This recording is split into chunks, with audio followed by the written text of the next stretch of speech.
Hello বন্ধুরা, রঞ্জিতার ঘরোয়া রান্নাঘর থেকে তোমাদের সবাইকে স্বাগত জানাই। আজকে একটা নতুন রেসিপি নিয়ে এলাম, ইলিশ মাছ সর্ষে দিয়ে। প্রথমে আমি মাছগুলো নুন হলুদ দিয়ে ভেজে নিচ্ছি একটু হালকা করে।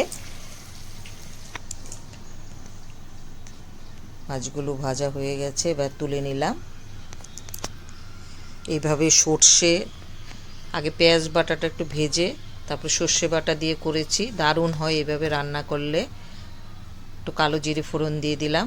এবার পেঁয়াজ বাটার কাঁচা লঙ্কা বাটাটা দিয়ে দিলাম।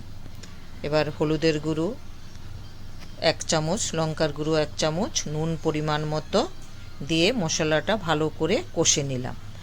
এবার আমি সর্ষে বাটাটা দিয়ে দিলাম আর কয়েকটা কাঁচা লঙ্কা দিয়ে দিলাম। দিয়ে এবার ওটাও একটু ভালো করে কষে নিলাম। এবার ভেজে রাখা মাছগুলো দিয়ে দিচ্ছি। তোমাদেরকে তো আগেও আমি ইলিশ মাছ রান্না করে অনেকভাবে দেখিয়েছি, তবে আজকে আমি এভাবে করেছি। খেতে খুব সুন্দর হয়েছিল। যারা এভাবে কখনো খাওনি, একবার হলো বানিয়ে খেও। কমেন্ট করে জানাবে রেসিপিটা তোমাদের কেমন লেগেছে, তাহলে খুব খুশি হব। এবার একটু উল্টে পাল্টে দিচ্ছি। একদম সহজ, বেশিক্ষণ লাগে না রান্না করতে, কিন্তু খেতে খুব সুস্বাদু হয়। এই ইলিশ মাছটা আমি যাকে খাইয়েছি সবাইয়ের খুব পছন্দ হয়েছে। মাছটা রান্না হয়ে গেছে, এবার আমি একটা প্লেটে তুলে নিচ্ছি। দেখো, দেখতে এরকম হয়েছে।